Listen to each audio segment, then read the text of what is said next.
Like a definite, like more of like diagnosis of like severity diagnosis. Even though we always did that in the hospital, we'd always say, "Oh, she's mild, weird, mild, whatever."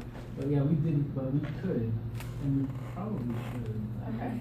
So because the UES isn't performing adequately, there's the leftover residue in piriform sinuses, and that's probably just kind of causing like the buildup. So things are just piling up, and yeah, there may also be residual muscle weakness following the brainstem stroke. So in that case, that's like the muscle issue, not a neurological issue. The prior cricopharyngeal myotomy may explain new complaints of GERD and the hoarse voice. So because the PES is weakened, it's easier for reflux to get into the pharynx and to start causing the hoarse voice and affect the lining of the esophagus, which may be where we're seeing esophageal dysmotility. Scar tissue formation. There's a citation at the end where it talks about myotomies, and one of the effects is that there is scar tissue formation, which can contribute to the stricture at the UES. And then I think it's important that when we're talking about this, we really emphasize the effect that the GERD can be having. So if there's esophageal dysmotility from reflux, that can be causing, like it kind of like backs up the whole system. So if things aren't moving through the esophagus nicely, then they're gonna have trouble. Even if they do get through it with the PES, then that's just like hitting, you know, another block. And so it's just gonna kind of keep causing a backup all the way, which is probably why we're seeing a lot of residue.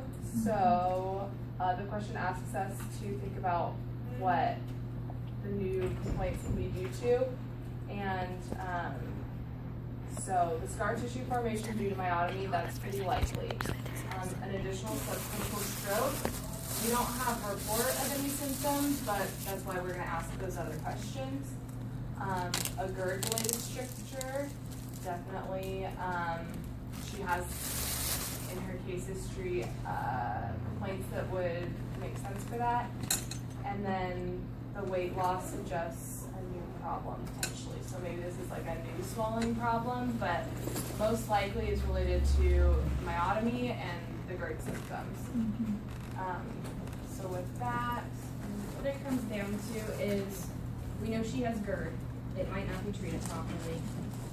We see a problem from the area where she had the myotomy. These things are still not moving the way they should.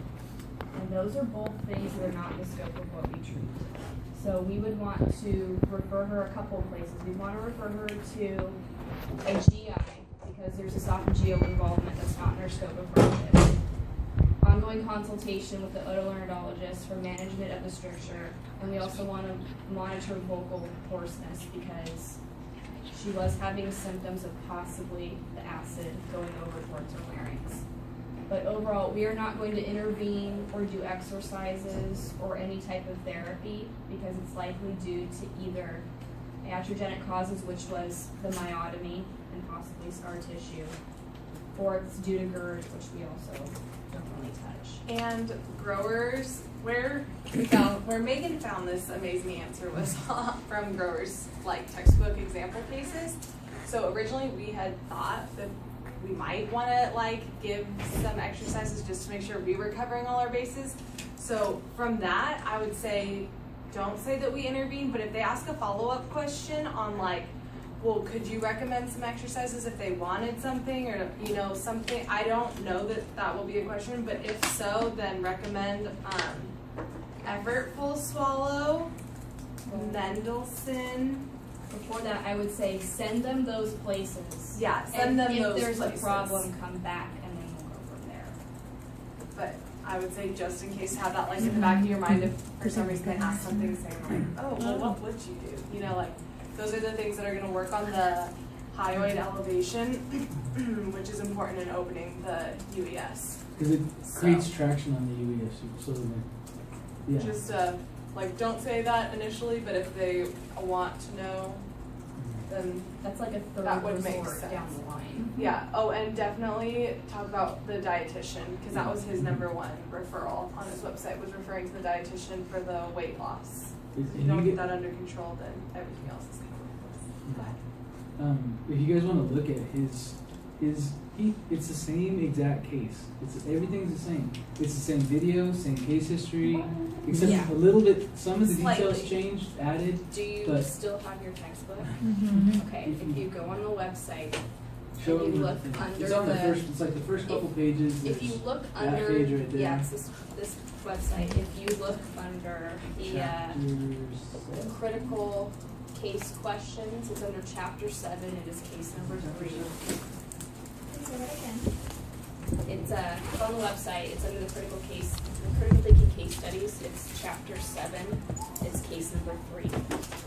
And then And that also correlates with the chapter that discusses the issues she had, so if you want to review in the book, chapter 7. Chapter 7. there's some page numbers listed through here that are good to look at. And that's honestly going to be a lot of our references, is stuff that he said in his textbook. But we've also listed some sources for management of UES disorders. That one was in. That was a grower reference. Yeah. Yeah. So I posted the abstract, but I'm still going to have to go to the library to get that article. I don't even know if they We're have having a it. hard time getting a hold of things without having to pay for them. Mm-hmm. But this basically gives the, synopsis of it. And basically they're saying like reflux should be controlled before cricopharyngeal myotomy. So Wait, what is that? Does that mean that they did the cricopharyngeal myotomy too early? it either means They need to readdress it because they did the right thing then, but now there are new symptoms emerging. so before they go and like do another myotomy, Oh, yeah, they okay. need to address the She Okay. was okay for a bit, Yeah. Okay. but now there's problems. And then this next one is kind of saying like these are the symptoms of GERD, and that's why we think she like has GERD, and that's why a referral to the GI is appropriate. Yeah, because it doesn't say she doesn't like complain directly of heartburn, but she has. Yes, she does. She has. Oh, she does. Oh, never mind. Yeah. Horse voice heartburn. I forgot her. Oh, never mind. I thought it was just the horse voice. Okay. Never mind. Okay, so that's how we structured it. I don't know if, like, when we're presenting to grower, if we want to do it in a different way, but when we were thinking out all the steps, that's kind of the way we addressed it. And I think if grower asks about like, what do you think the ENT should do or the GI should do? Like Out of our scope. if yeah, it's out of our scope. But Yeah. if he asks you about it, he talked a lot about esophageal, Yeah, you know, he in the swallowing class. But and so like the question is kind of like theorize about, you know. And so if he asks you to, well, theorize about what they should do. It talks about that in the book about when he talks about myotomies and different treatment for. On page 241, there's a whole thing about what you should do if you have PES opening problems. And so, because on the web, well, you'll see. Go check the website too, because it's good. Yeah. It's very concise. and Type it's good. whatever you want into the box and submit it, and then it walks you through step by step.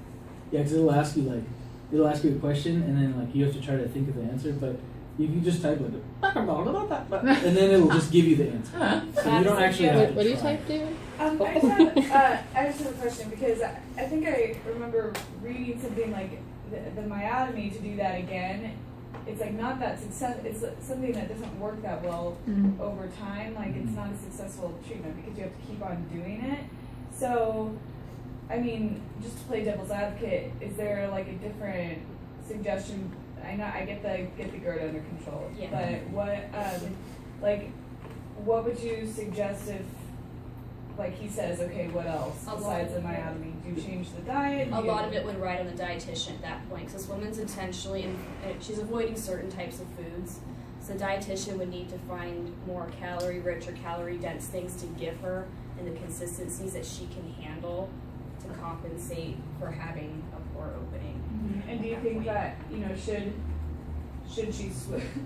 I'm just really gonna play devil's advocate. That's okay. Do you think that should she switch foods to like a non-solid diet but liquid? Do you think that she'd be able to do that without aspirating as much? Because we're only seeing her do the solid food, just complaining no sticky. But if she's having swallowing problems, and Yeah. She consistently seems to clear things though, and that's the good thing. So her risk of pneumonia isn't really that high based off the video. So I really wouldn't be too concerned about it because her complaints are solids. okay. In the video though, I feel like the video is so short. You know, it's only like a snapshot really of what she's able to do. And like you said earlier, she could be aspirating after the fact Yeah. and have this post-swallow aspiration that could be going on. So I thought about making a diet recommendation too. I don't